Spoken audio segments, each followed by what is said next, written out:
The World Health Organization says the number of people living with diabetes globally stands at over 400 as of 2014. 1.5 million deaths were directly caused by diabetes, and 2.2 million deaths were attributed to high blood pressure. Diabetes is a chronic disease that occurs either when the pancreas does not produce enough insulin or when the body cannot effectively use the pancreas to produce insulin, a hormone that regulates blood sugar. This condition affects the body's ability to use glucose as a fuel. Glucose is a form of carbohydrate that comes from foods such as bread, cereal, rice, potatoes, fruits, and some vegetables. The body needs glucose because it is an important energy source for certain cells and the brain's main source of fuel.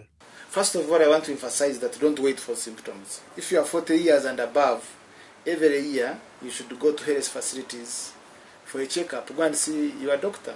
You don't wait for your car to break down before you take it for service. Even after a certain mileage, you take your car for a service. So even us, our lives need service.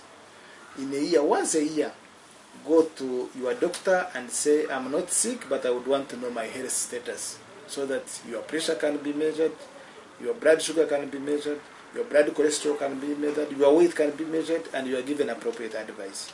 About 500,000 Ugandans are diabetic, and about 80% of them are unaware that they have diabetes. There are 3 types of diabetes, but the most common is type 2.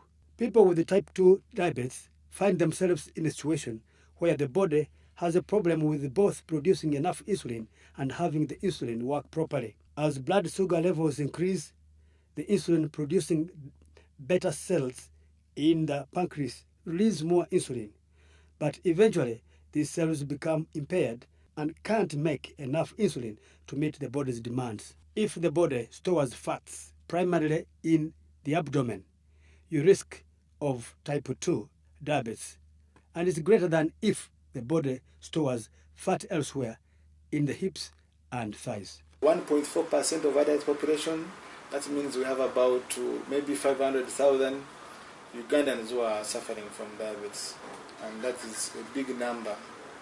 And unfortunately, many of them don't know that they have diabetes. About 80% actually.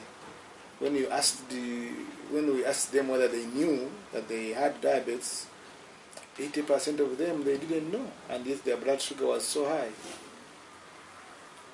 And for us, this is dangerous, because these people, it means their blood sugar will not be controlled and they will develop complications. So they will come to our health facilities with difficult to treat complications, and sometimes those complications will cause death. Type 2 diabetes can easily be ignored when it is still in the early stages, when the body is feeling fine. But diabetes affects many major organs, including the heart, blood vessels, nerves, eyes and kidneys, and controlling blood sugar levels can help prevent these complications.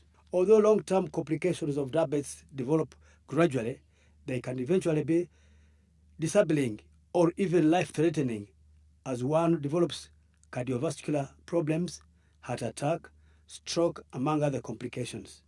That's why we want to partner with the media people to inform our people that you don't wait for these symptoms, but you go for medical checkups. And this is where the problem is. Ugandans don't want to go to health facilities unless they are sick. And yet, these conditions don't have symptoms until very late when they have complications. In our subsequent stories, we shall be looking at the 3 types of diabetes and their risk factors, which by 2014 caused the death of 1.5 million people worldwide and about 100,000 people each year in Uganda. I'm Harris Tembo reporting.